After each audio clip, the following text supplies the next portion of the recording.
Something your neighbor did that you couldn't believe. My son and youngest daughter came running inside one day. Dustin was so angry he was in tears. He was yelling, "Mom, you have to stop her. You can't let her get away with this." I looked at him and said, "Stop yelling and tell me what you're talking about." We had a new family that had moved into the neighborhood about a month before. They were African American. They had a son that was in my son's class. They had another son that was in my daughter Katie's class. They also had a daughter that was the same age as my youngest daughter. Dustin tearfully told me that my other neighbor, a white woman, and her daughter were telling everyone that these African American boys were raping their sister. I was shocked. I said, "What?" He again repeated what they were saying.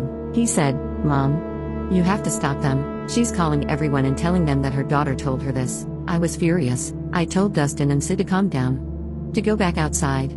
That yes, I would stop them. I then walked over to my neighbors and knocked on the door. She opened it and invited me in. She said, "I was just about to call you." I told her that yeah.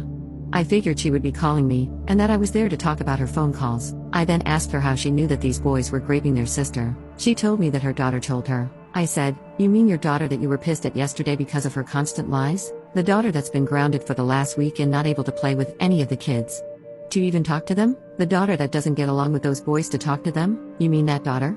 She was quiet. I looked at her and said, "You're not going to do this. I know you don't want anyone other than white people here. I know that I confuse you enough simply being Jewish, but you're not going to spread these lies. I'm not going to allow it." Her eyes squinted a bit and she said, "Just what do you think you can do to me?" I said, "Well, if you recall, when we moved into the neighborhood last year, you decided to confide in me about your husband and his visit from FBI agents. You told me all about how he and two others had been charged with swindling people in a real estate scam, and how your husband had to pay $2 million in restitution." I smiled. "You're going to call back every person that you've called while I'm sitting here, or I'm going to go knock on every door and tell them what I know, and I'll tell them that because you're a bigot you're trying your best to cause trouble for this family." I looked at her and said, "Who do you think they will believe?"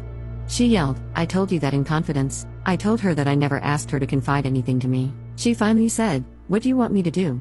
I then sat and listened as she made calls telling people that she was sorry, but that she had found that the story was not true. When she was done, I left. I went outside. My son was waiting. I winked at him and walked down to the other house. I knocked on the new family's door. Both parents were home. I asked if I could come in and talk to them for a minute. My son tried to join me. I sent him back outside. I told the parents what had been said. I will never forget the look of horror on their face. He looked at his wife and said, "Well, I guess we're moving." I told him there was no need for them to move. I told him that it had been taken care of, but that I felt they should be aware in case they heard about it later. They were confused. They asked me how it had been taken care of. I just shrugged and told them that I'd simply blackmailed the lady. They stared at me. I just laughed and told them that I didn't make a habit of blackmailing people, but that I had no problem using what information I had to stop them from pulling such a stunt. 19 years later, our kids are still friends. I still hear from them a couple of times a year even though I no longer live in the same area.